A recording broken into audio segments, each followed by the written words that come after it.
আপনি মানবিক দৃষ্টির দিক দিয়ে নির্যাতন চলতেছে স্যার। নির্যাতন কেমন নির্যাতন স্যার? দেখেন আমরা যদি আমরা লিখতেছি পাশে আরেকজনের কথা বলি, তো ওই বেঞ্চের যে কথা না বলে তার কথাও নাই, প্লাস যে কথা বলে তার কথাও নেই। এটা কেমন বিচার স্যার? আমি ভুল করছি, এখন শাস্তি পাবো কতটুকু? 100 বার বলা হচ্ছে যে রুম আর কক্ষ নাম এবং তারিখ, পরীক্ষার তারিখ বলবো, এরকম কথা বলে লাভ নেই। এত বলার পরে একজন আমার কাছে তোমরা খালি ওরকম আমার কার্ডের আন্দাজে গুলি মারলে কক্ষ নাম্বার পরীক্ষার তোমাদের একটা তথ্য দিয়ে যে মহিলা কলেজের প্রিন্সিপাল ফ্যাসিস্ট।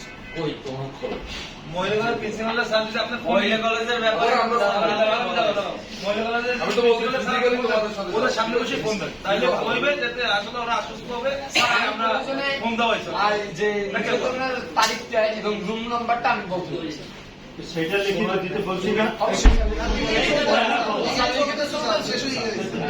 তুমি ফোন করেছো তোমার বৈশাখ কলেজের প্রিন্সিপাল স্যার আছে গেছে না মহিলা কলেজে? আজকের কথা বলছি না, আমরা আগের কথা বলছি। স্যার তো সবার সাথে পার্সোনালি দেখা করতে স্যার আমাদের তো প্রিন্সিপাল আমাদের সৌভাগ্য হয় নাই হয়তো যে আমাদের পরীক্ষার প্রথম দিন আমাদের প্রিন্সিপাল আমাদের সাথে একটু দেখা করতে স্পেসিফিক দিতে হয় বাবার বয়স মন্ত্রী ইতিমধ্যে বাংলাদেশের স্বাধীনতা পরবর্তী প্রেক্ষাপটে এখন পর্যন্ত কোন মন্ত্রী সংসদের ক্ষমতা এসেছে ওই দিন কি বাবা দ্বিতীয় জিনিসটা আমি অতিরিক্ত কঠিন করা আমার সিলেবাসের বাইরে থেকে প্রশ্ন আসার জন্য আপনাকে ক্ষমা চাই। ওকে ঠিক আছে, এইটার ব্যাপারে আমি তোমাদের ব্রিফ করি। অতিরিক্ত প্রশ্ন কঠিন করা আসলে এই বিষয়টা কিন্তু শিক্ষামন্ত্রী লিড করে, বুঝতে পারছি। বোর্ডের চেয়ারম্যান স্যার কি করবে শিক্ষামন্ত্রী বলে দেয়, এটা উনি করে। এই জন্য অলমোস্ট 6 জন কর্মকর্তাকে কিন্তু শাস্তিমূলক ব্যবস্থা গ্রহণ করা হয়েছে। তোমার নিউজ দেখে তারা তোমাদের কাছে আসছে।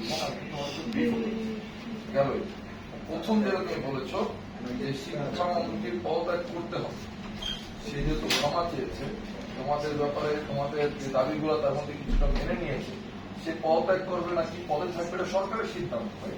তুমি দাবি জানাইতে পারো, তোমার দাবির সাথে অমত করবো না। তোমাদের এইটা বাদে তুমি যে জিনিসগুলো বলছো আমি মোটামুটি বুঝতে পেরেছি। হয়তো যদি তোমরা মনে করো যে আমার যুক্তিযুক্ত হয়, অবশ্যই আমি আশা করবো যে তুমি এগুলোকে কারেকশন করে তোমাদের অরিজিনাল যে দাবিগুলো, এই যে তুমি বলতে তোমার সেন্টারের সমস্যা আছে, তুমি সেইগুলো আমাদের বরিশালে কিন্তু বন্ধ নেই পরীক্ষার সংখ্যা ক্লিয়ার। তুমি আন্দোলন করতেছো চিটংয়ের জন্য, চিটং কিন্তু পরীক্ষা স্থগিত হবে।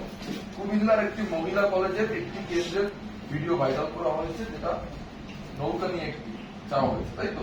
সেখানে কিন্তু বলা হয়েছে যে কুমিল্লা পরিষদের সমন্বয় করা ওই কেন্দ্রে যারা যারা রয়েছে তাদের আবার পরীক্ষার ব্যবস্থা করা। এখন বিষয় হচ্ছে অনলাইনে কিন্তু নির্বাচনের সময় তোমরা দেখেছো ডলার দিয়ে বুস্ট করে ফেক নিউজ ছড়ায় দেওয়া। তোমরা ভাই ইয়াংস্টার, তোমরা এই জেনারেশন সবসময় অনলাইন নির্ভর কার্যক্রমে সচেষ্ট থাকো এবং এর তোমরা খুবই পারদর্শী। আমি বিশ্বাস করি তোমরা যদি ভিতর দিয়ে এটাকে ইনভেস্টিগেট করো, তোমরা খুব সুন্দরভাবে আমার চাইতে ভালো বুঝাই বলতে পারো। সুতরাং তোমার এই 3টা দাবির যে বিষয়গুলো আমি বলেছি মধ্যে একমত হোক, আবার একটু যাও সুন্দর করে লিখি। আমাদের যে যদি না হয় তাহলে দিতে পারো।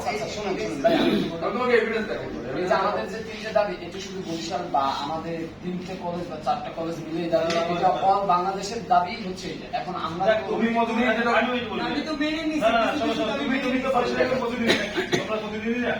যেমন তোমরা ঢাকা থেকে একটা ইনফরমেশন পাইছো, টেকনিক্যাল কাজ করছো নাকি? এটা দেখো মন্ত্রী পদত্যাগের দাবি বা 6 দফা দাবি নিয়ে সচিবালয় 6 শিক্ষার্থী সারা বাংলাদেশে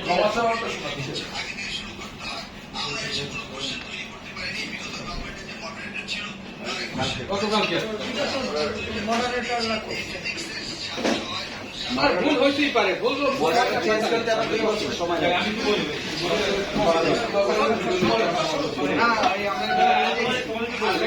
কি বলি জানি। যেমন তোমরা ঢাকার যে প্রতিনিধি তোমাদের পাঠাইছে ইনফরমেশন করে তোমরা সেইভাবে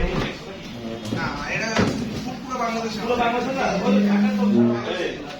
আজকে তোমাদের পরিচয় প্রতিদিন দেখতে আসেন, আপনাদের থেকে